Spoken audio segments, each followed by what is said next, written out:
Hello, everybody. Professor Rogers here, and I just wanted to go over this week's introduction to argument with ethos, logos, and pathos. You've probably heard these terms before. In fact, you probably learned them in high school.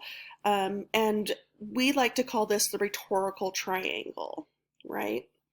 And so when we think about ways to convince an audience, to use critical thinking and to write arguments, the most common form that we see is from Aristotle.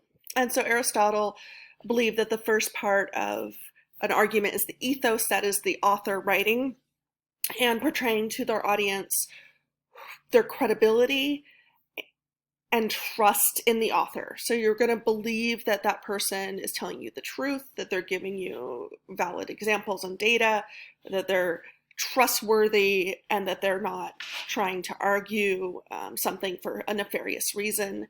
And so things like your intelligence, how much knowledge, common sense you have, your beliefs, values, and priorities, and your goodwill, your projection of concern for the audience, as well as respect for their intelligence, sincerity, and common sense becomes really important. You don't want your audience to think that you are demeaning them or treating them in a way that they're not smart enough to understand your argument. And so a really good example of ethos is Martin Luther King Jr., because he used support of authorities outside his argument to remind the audience that he was motivated primarily by morality, right? And so the second one is logos, and logos is what we call logic. And so this is a pattern of reasoning that from evidence you can determine an outcome that is true. And so we use inductive and deductive logos. In fact, we're going to talk a little bit more in the coming weeks about types of logical evidence. But basically, we're using evidence, and evidence, there's multiple forms of evidence you can use in an argument, but we're using these causal relationships.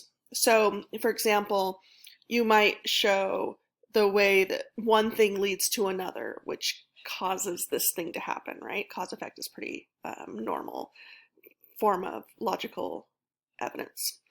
And then the other part is analogies. So we can compare something to something else to see if the outcome is the same, right? And then we generalize, and we do generalizations all the time, right? So if we say, I've had 10 cats and all my cats are cuddly, then the odds are that if I get another cat, it will also be cuddly, right? We can draw a conclusion and make a generalization based on evidence.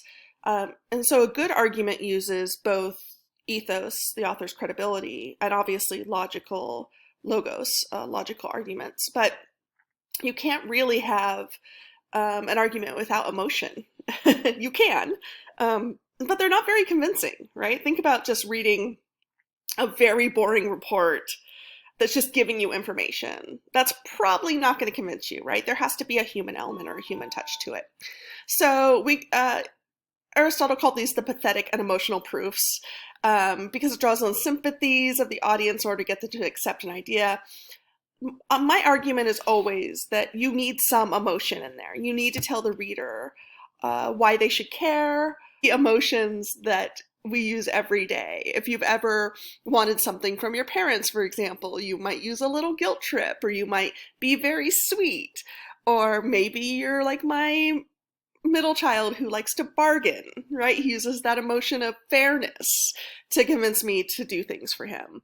And so you definitely need an emotional part of an argument. But if you are only arguing for emotion, that's not going to work, right? You have to have all three parts, both ethos, the author's credibility, logos, the logic behind it, and pathos, the emotions, to make a really credible argument. So we're going to go on this semester to learn some more detailed ways. We're going to learn about the Tolman model and the Rogerian model of argument. Both are pretty different, but we're going to practice both.